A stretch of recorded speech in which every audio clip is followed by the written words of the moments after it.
Broadcasting from Salisbury University campus, this is WSDL Ocean City, NPR News Talk 90.7.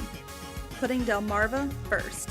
Stay tuned for Delmarva Today with your host, Don Rush.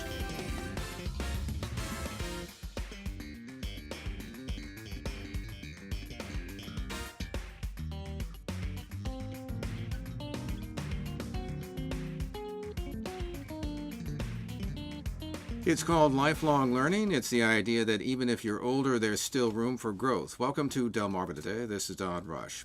Over the last 50 years, the idea of learning over a lifetime has changed. It's no longer just acquiring knowledge, but also skills, and it's getting out of your comfort zone. More universities are offering tuition discounted or free classes with no earned credits for these students. Mary Angela Baker is director of the university's new Center for Extended and Lifelong Learning. Welcome to the program. Thank you. I'm glad to be here. So, let me ask you this. How did you get into lifelong learning? Well, I've been a lifelong learner my whole life. I started out as a child doing those Saturday trips to the library. After I graduated from college, went and worked for B. Dalton, which is a bookseller, and was store manager for 7 years. And then from there, my next career was in academia. So I went to St. Catherine University, which is located in St. Paul, Minnesota, and was part of their continuing education and leadership institute for more than 20 years. And then last year, I moved to the Delmarva area, where I'm the founding director of the Center for Extended and Lifelong Learning. So what attracted you? What you said you got inspired? What? Oh, lifelong learning is fabulous. It's we say that this is where curiosity thrives. When you encounter people who are doing continuing education, professional development, it's different than being in school, where you have to be in school, you have to take a certain classes. These are areas of study that people want to be in. They're there for professional development or for personal enrichment. So, and has this enriched your own life? Have you grown with this? Yeah, to say the least, right? I hope so. What is fabulous about the field I'm in is that it's very similar to books. You know what the current philosophy, the current research is on certain topics. My background is, as I said, in leadership development, so understanding how the world has changed in the last 15 to 20 years for people who are working in the business world, in profit, nonprofit, corporations, education. And then also understanding, again, as you said, that lifelong learning for people over 50 has also increased with different programs that are available for personal enrichment. Of course, we're all living longer. So, I mean, is this, if you get seeing more and more interest in this as we kind of extend that working time that we have? Well, the thing about learning is that this is a philosophy that should be, again, over the lifetime. So it doesn't start when you retire. Lifelong learning is happening when you're young and in school. It could happen in summer camps. I mean, we see so many children who are going to summer camps and extending their learning in a different way. The professional development part comes, as people are taking charge of their career and thinking about, how do I advance to the next career? How do I stay relevant? How do I stay competitive? And then as time frees up, it's saying, where's my personal enrichment? And so it's not just folks who are retired that are looking into lifelong learning. I always say that, as you come into, your children are out of the house, you have more free time, and you're thinking about, what do I want to do? That's when a lot of people decide to go back to school. Do you find that the people are generally curious? That certainly would be one of the basis for learning, or is it just some people? What's your experience with that? It's a self-select. Yeah. So the people who are curious, they're the ones that are saying, okay, I want to learn more. I want to do, and there's all sorts of ways of doing lifelong learning. Everything from going to the library to get your book, going to the bookstore to get your book, or downloading on your Kindle, to being in a community of learners. And so we have, the professional developments, the MOOCs, the massive online open courses that are being offered for free through many universities. That's one way of learning. At Salisbury University, we're involved in more building a community. So, one of the things I mentioned is the idea that I think I ran across a quote that says that when you're inside your comfort zone, you may be outside the enhancement zone. Oh, that's fabulous. What about that? Because we sort of learn a lot. Right. in our lifetimes. We get fixed in certain ruts, even if we continue to learn in that particular. How important is it to get out of that comfort zone? Well, I look at as getting out of your comfort zone and the relationship with taking a risk is being very similar. People who take risks are pushing themselves outside of that boundary, and risk taking is different for every single person. So what's scary for me, what's risky for me, is often different than what's risky for you. Going to the South Pole for some people is not risky. Going back to school is. And I once had a student in a class who, she was an adult learner, came back for her first time, and she told me later that the very first night of class, she sat in her desk, straight as can be, his coat zipped up, and at any point she could leave. She told herself, at any point, I can leave. Because coming back to school was risky for her. But she put herself outside of her comfort zone. She finished her degree. She went on and had a successful career where she was able to support her family. How much, by the way, how important is it with engagement with other people? Is it just simply that you learn skills and so on, or is it important to have that social element, do you think? Oh, absolutely, the social level. When you think about the 6 pillars of a healthy brain, obviously regular exercise, healthy diet, quality sleep, which we have so much research that says nobody gets enough of. Being able to contain your stress or manage your stress, because life is stressful. You just have to learn how to deal with that. And then the 2 parts that really are the pillars that we work with in continuing education and lifelong learning is the mental stimulation and then an active social life.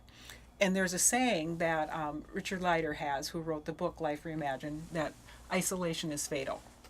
And if you think about it, the people who live longest are involved in the community, however they define that community. So being connected to others is important, and being in lifelong learning and face-to-face, or however you decide that you're connecting with people, that is very much important to your own healthy social life.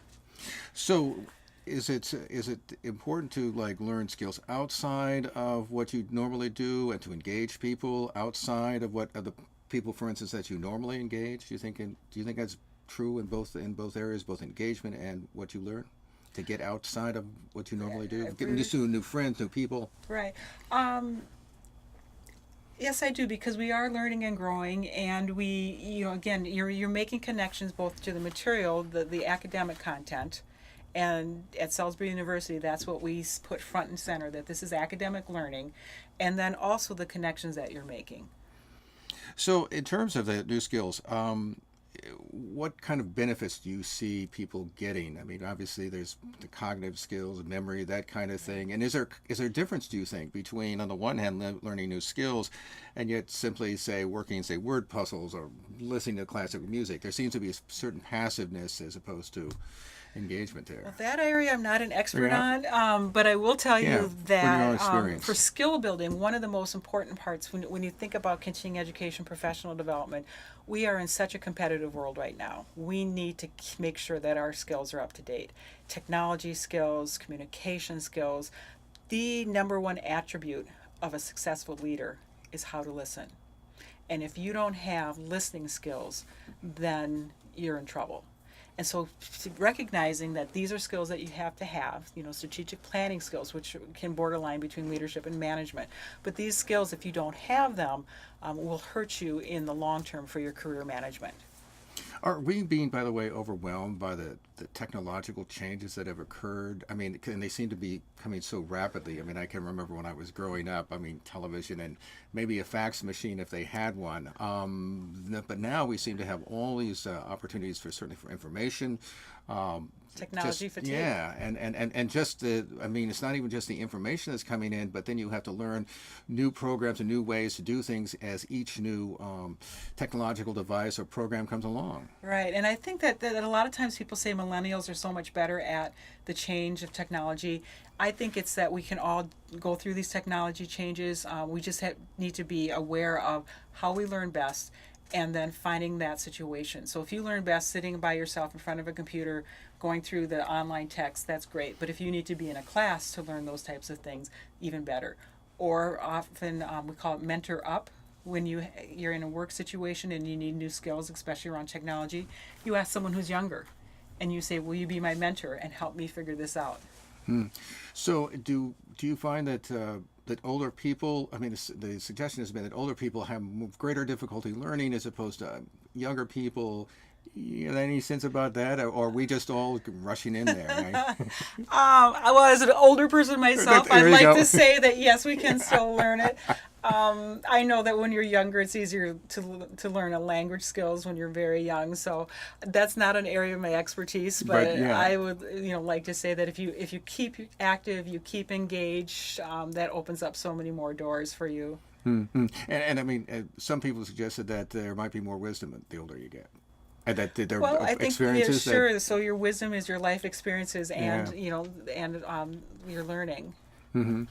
So tell me then a little bit about the criteria that you have in terms of the kind of retirement, that kind of thing that you look at. Sure. And when you look at the Delmarva area, this is a destination for people who are wanting to retire. And we have many of the things that make it attractive to people. We have the healthcare quality. We have the medical center here that is access. The cost of living is much lower than other parts of the country. And the weather is, as we see on a day like today, it's absolutely beautiful. And so the criteria, though, also for best cities to retire is your well-being. How do you connect with your community? How are you engaged? And that is where lifelong learning comes in. So what are the programs that are available to you to bring you into a group of learners, to expand your circle of knowledge, and to just be half full of more personal enrichment? Do you see that those opportunities in here to reach out? I mean, obviously you have your Salisbury own program, University but has so many fabulous opportunities. And part of my job has been to say what is already here, what are the great things that are going on, and where can we add on? So when we think about things that we can complement the activities already going, Panorama is a resource that's Cultural Affairs puts out, and it has several free events that are on campus that are all from, concerts to lectures to classes. The Ward Museum has so many fabulous things that are going on. So on campus already, we have very many different opportunities. And so as part of our Center for Extended and Lifelong Learning, what we do is say, let's let everyone know about what's going on. So we spend time, reaching out to communities saying this is who we are and this is what's available. now a lot of people will obviously are working and older they get. What kinds of things do people look for, do you think, in a workplace or even a place in which maybe they might not be working, they might be volunteering, they might be learning? Well, as far as just Yeah. a general culture Yeah. of the work environment, well, right now we have several generations in the workplace. So we Right. have the greatest generation, which we have just a few in. We've got the baby boomers, we have Generation X, millennials, and then the next generation, which is just starting to enter the workplace, is Generation Z. And so the four things that all of those generations want is very similar. How that shows up is different. So when we come to work, we want to work that our work has meaning. What I'm doing is making a difference. We want to be able to have flexibility. And as we see with the millennials, they've really been saying flexibility is extremely important to me. I want to be able to come in. If I need to leave the workplace early, I can. If I need to come back and work, that's fine. But respect. We all want to be respected in the workplace.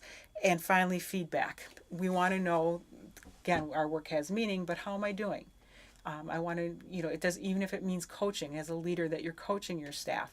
But these four things show up differently. So respect in the workplace might look different for a boomer who says, I'm showing my respect by coming in, wearing a suit and tie, being here at 8 o'clock and working till 5 o'clock. For a younger person, respect might be, well, what does it matter what I'm wearing? What does it matter what time I come in, as long as the job gets done? So, in terms of learning for people, do people find it difficult to learn? But as they get older, do you think? I mean, what's your experience with it? Or does anybody stand out for you that you run into that really benefit from this kind of thing? I have an example of a professor from the University of Minnesota who retired. She was in her 70s, and she joined a board for a art nonprofit. And she came in and signed up for an emerging leadership class. So right there, it's kind of this oxymoron of a 70-year-old professional signing up for a emerging leadership class. But what she said was that in academia, she never gained the skills to be part of a team. If she published alone, that was the highest praise. And so for her to learn how to be on a team was a new experience. So she was in this cohort of emerging leaders to learn the skills that would help her as she did her nonprofit work at this art nonprofit. Other examples of taking on new skills, right now people have what are called bridge careers, and bridge careers is the time between you leaving your quote-unquote real career and moving into retirement. And we have more and more people who are doing, it's not coming over the bridge, on this side of the bridge, but it's that connection, that time of connecting, of saying, okay, I have been doing X, Y, and Z in my professional life. I've left that. I don't want to retire yet, so I want to keep busy and do something, again, that's giving back, has meaning. And that's where the bridge career comes in, and saying, okay, here's some of the skills that I use, and this is how they can transfer. Entrepreneurship. 25% of all new businesses are started by people over 50. And so that's often considered a bridge career, of saying, okay, I'm taking all the skills that I learned while working in my job, and now I'm applying it to my own business. Mm-hmm. I'm reminded, as a matter of fact, because only saw the film, that the guy who founded McDonald's was in his mid-50s. Oh, I haven't seen that. Yes, and he was a salesman and ran across a small hamburger stand, which was called McDonald's, was impressed with the way they actually revolutionized the delivery of hamburgers. And eventually, of course, he takes over, which is a whole other story. Maybe beware of those people who are older. I'm not sure. Well, the nice thing about often in the bridge careers is that you have, especially, there are people who retire at 55 with pensions. And so some of the financial risk has disappeared. And so they're able to say, this is what my dream job is. And I want to be able to spend the time that I can on this. And I don't have to worry so much about paying the bills. Do you think, by the way, that older people have more confidence?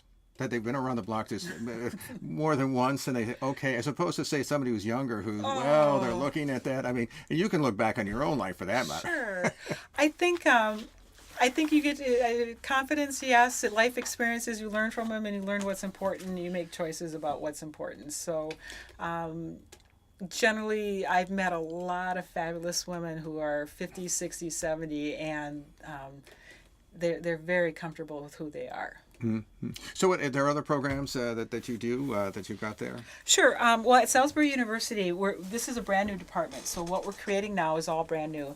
And the programs, again, what we're focused on is programs for lifelong learning, which is the personal enrichment, the professional development and executive ed, and leadership development, and then also other opportunities that they arise. So we're currently offering, with the Greater Salisbury Committee, a leadership program that was designed for young professionals in the Salisbury-Wicomico area. And what this program does is brings together 50 amazing young people, young people being in their 20s, 30s, 40s, and it's a way of exploring what's going on in the community, hearing from experts in the community, as well as the leadership component. And so each month we visit a different site within the county. For example, on April 20th, we'll be going to the Salisbury water treatment plant, learning about that, and then bringing together a panel of people saying, what is the impact that water has in this community and its economic growth? Manufacturing, what is the impact that manufacturing has? How has it changed? And how, as young leaders, young professionals, how can we take this knowledge and as leaders move the community forward? And so the program's been endorsed by the mayor, and it features Salisbury University professors who are doing the leadership component, and then working with the Greater Salisbury Committee, having opportunities to visit these different sites and hear from panelists who know the different areas that we're visiting. How important is that mentoring process? I mean, and obviously it's beneficial to the person who's being mentored, but what about the person who's mentoring? Do you think that mentoring's always a two-way process? In that, yes, you're absolutely right, that there's growth that happens when with the mentee and the mentor, if it's a successful relationship. And mentoring generally works better when There's a little bit of a structure around it, where there's some thought about what's happening. There's an accountability factor and a plan. And mentoring is different than having a champion or a sponsor. So a sponsor is someone who talks about you when you're not in the room. So saying, you know what, this is a fabulous opportunity. Let's get so and so, and let's put her in a position of leadership. So mentoring is important. Sponsorship and championship is also important. So people who are young, who I say in their 20s and 30s and so on, as I say it, so what advice do you have for them in terms of trying to look ahead and to continue learning? And especially, I guess this is sort of important, particularly in this day and age when, from an economic standpoint, you may have maybe 4 or 5 or 6 jobs in a lifetime, whereas certainly with my parents, for example, World War II generation, they might have only 1 or maybe 2. I think it's important, first of all, to say, again, that whole thing about you are a company of one.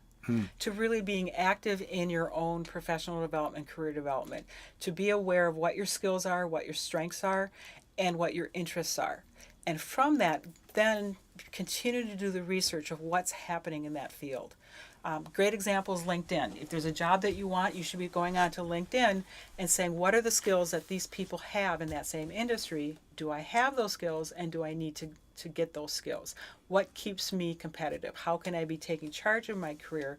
And many skills that work in one industry, such as in a corporate environment, can also transfer into nonprofits, education. So it's being open-minded, knowing what the landscape is like. There are some amazing people that are out in the world that are losing their jobs. And so it really is, and through just because of budget cuts, having whole divisions that, in 2008 we saw where just hundreds and hundreds of people lost their jobs because their whole division was cut. And so knowing that's a skill building, and then also the important component to keeping being active in your career is who is in your professional network. So who are you connecting with? Who do you know? And to build it before you need it. So, for example, I just received an email from a very good friend today who was in a senior vice president job, and her division was cut, so she'll be leaving her position. And she immediately reached out to her contacts. So, these are people who are friends and colleagues, and said, this is where I'm at, this is where I'm looking for, this is the type of skills I have, and these are the area of the country that I'd be willing to move to. So knowing your professional network, and networking isn't about I'm going to reach out to you and get something from you. A really good network system is where you're saying, how can I, Mary Angela, help you, Don? And then when I need it, I've already made the connection. So networking at its core is really about how can I help you? How can I help you connect to a person? Example is that I was at a restaurant the other day that's been open for a few months, met the owner of it, and said, say, have you met the director of our dining services, Owen Roston? And so I'm setting up an email between the two of them saying, I think you should meet. Owen's an amazing person, and you'll be able to learn from him. So any final thoughts to people who are looking at lifelong learning? Lifelong learning comes in all shapes and sizes. Again, it's the books, it's going to author readings that are being held at the university, it's taking classes, it's going online. There's so many different resources. MOOCs are a fabulous opportunity, but then again, as I would say, I'm very much the face-to-face proponent, so it's coming to Salisbury University and seeing what's available and building a community. We've been speaking with Mary Angela Baker. She's director of the Salisbury University's new Center for Extended and Lifelong Learning, and we appreciate you stopping by and chatting with us. Thank you. I appreciate it. This has been Delmarva Today. I'm Don Rush. Thanks for listening. Thank you for watching Delmarva Today, a production of Delmarva Public Radio. Production and audio engineering by Chris Rank. Hosted by Don Rush. For podcasts, visit delmarvapublicradio.net or subscribe to the Delmarva Today podcast on iTunes. Delmarva Today can now be seen on PAC 14. For the Delmarva Today schedule, visit pac14.org or view the latest issue of the Daily Times.